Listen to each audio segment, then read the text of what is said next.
Assalamualaikum warahmatullahi wabarakatuh. Perkenalkan, nama saya Andika Dua Afrizal dari Program Studi Pendidikan Bahasa dan Sastra Indonesia dengan NIM 2405076016. Baik, pada kesempatan kali ini saya akan merangkum materi seminar yang diadakan oleh Diklixa dengan dua pemateri. Yang pertama yaitu dari Profesor Dr. Nugraheni Eka Wardani M.Hum dari Universitas 11 Maret, dan yang kedua ada Dr. Dwi Sulis Tiorini M.Hum dari Universitas Negeri Malang. Baik, materi yang pertama yaitu dari integrasi folklore dalam pembelajaran digital sebagai inovasi pendidikan dan penelitian. Nah, folklore sendiri adalah pesan atau kesaksian yang dituturkan secara lisan. Biasa folklore ini dituturkan secara turun-menurun dari generasi ke generasi selanjutnya. Nah, adapun pesan yang disampaikan dari folklore ini bisa berupa tindakan dapat dengan ucapan, nyanyian, nasihat, cerita rakyat, dan pantun. Adapun macam-macam folklore. Folklore sendiri terbagi menjadi tiga. Ada folklore lisan, folklore setengah lisan, dan folklore bukan lisan.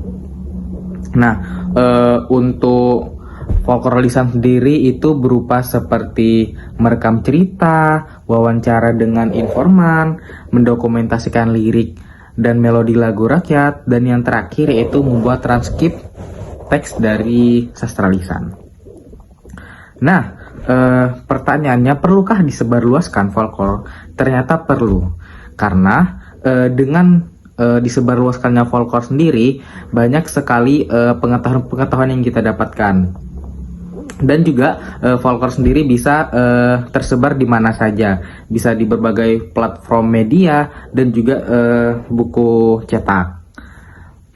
Terus untuk kreativitas pendokumentasian, untuk kreativitas pendokumentasian ini ada 4. Yang pertama ada membuat teks cerita bergambar, yang kedua ada membuat film animasi, yang ketiga ada mengabadikan dalam karya sastra dan karya seni, yang keempat atau yang terakhir membuat infografis.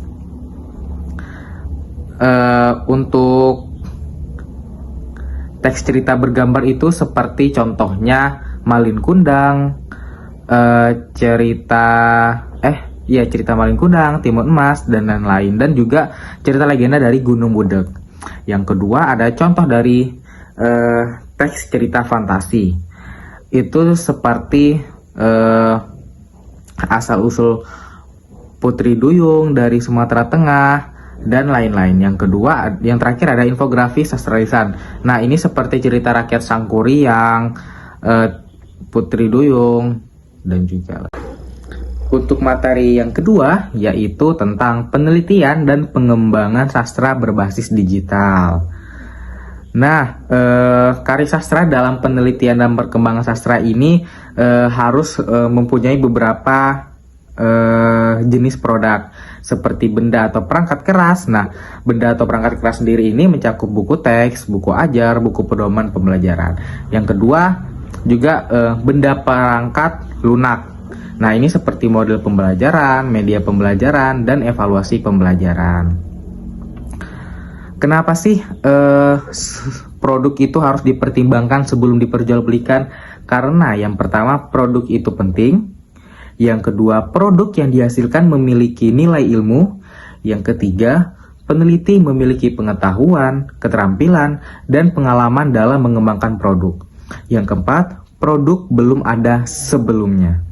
Yang kelima, produk sudah ada tetapi kurang berfungsi dengan baik. Dan yang keenam atau yang terakhir, variasi produk yang diperjualbelikan sudah ada dan sudah lebih baik dari produk yang dijualkan. Nah, untuk langkah penelitian dan pengembangan R&D-nya ini terbagi menjadi 7. Ada memilih produk. Kenapa kita harus memilih produk? Karena sesuai dengan minat kita. Jadi produk yang harus kita beli atau kita perjualbelikan itu harus sesuai dengan target pasarannya. Yang kedua ada melakukan kajian teori. Yang ketiga ada menentukan spesifikasi produk, yang keempat ada mengembangkan prototip, yang kelima ada menguji kelayakan produk, yang keenam ada menguji keefektifan produk, dan yang ketujuh ada mendeminasikan produk. Nah, untuk folklore sendiri di pengertian ini juga sama seperti pengertian sebelumnya. Nah, ciri-ciri folklore ini banyak sekali, seperti puisi rakyat, pantun, dan juga arsitektur rakyat, kerajinan tangan rakyat, pakaian adat, makanan dan minuman, serta obat-obatan. Ada juga seperti teater rakyat, tarian rakyat, adat istiadat, terus juga upacara tradisi dan juga pesta rakyat. Nah, perlu diperhatikan tentang fokus bidang riset prioritas nasional, seperti ketahanan pangan, ketahanan energi, air bersih, dan sanitasi, serta kesehatan dan layanan kesehatan. Nah, untuk produknya ini juga sama seperti pengertian sebelumnya. Produk ini bisa berupa e-book, media pembelajaran seperti komik digital, media pembelajaran animasi, flipbook, video pembelajaran, virtual reality, augmented reality, virtual tour, digital multimodal, dan sebagainya.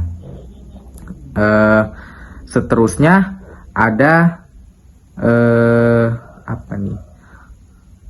ada langkah-langkah penelitian R&D.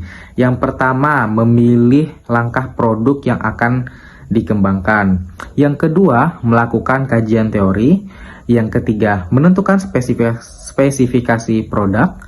Yang keempat ada mengembangkan prototip. Yang kelima ada menguji kelayanan produk. Yang keenam ada menguji keefektifan produk. Yang ketujuh, mendesimasikan produk. Nah, kalau infografis legenda dengan artefak candi itu seperti Candi Borobudur, Candi Prambanan, dan candi lainnya.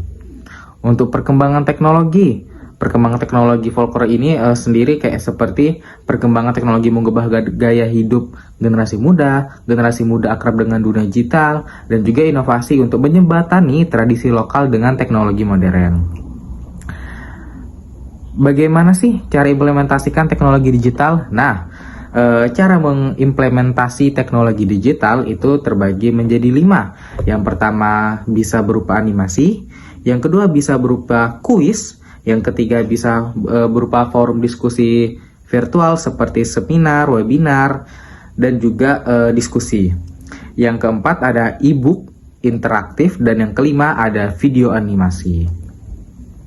Nah, untuk penelitian folklore di era digital ini banyak sekali ragamnya, seperti mengalih mediakan cerita rakyat menjadi visual dalam bentuk anime, animasi, maupun buku dongeng. Dengan cara tersebut, pembaca atau pendengar bisa menghayalkan apa saja yang terjadi di dalam folklore tersebut. Ada juga revitalisasi narasi melalui text to image atau text to video, misalnya seperti legenda Rawapening. Nah, legenda Rawapening ini dapat divisualisasikan dalam bentuk animasi dengan gaya ilustrasi batik atau wayang digital. Dan yang ketiga ada pengayaan visual dan multimodalitas dengan bantuan AI, seperti legenda Gunung Bromo. Nah, legenda Gunung Bromo ini sendiri diubah menjadi pengalaman improv storytelling menggunakan narasi suara yang dihasilkan oleh AI atau text to speech dengan menggunakan efek suara alam digital. Sekian rangkuman materi dari saya, semoga bermanfaat. Saya akhiri. Wassalamualaikum warahmatullahi wabarakatuh.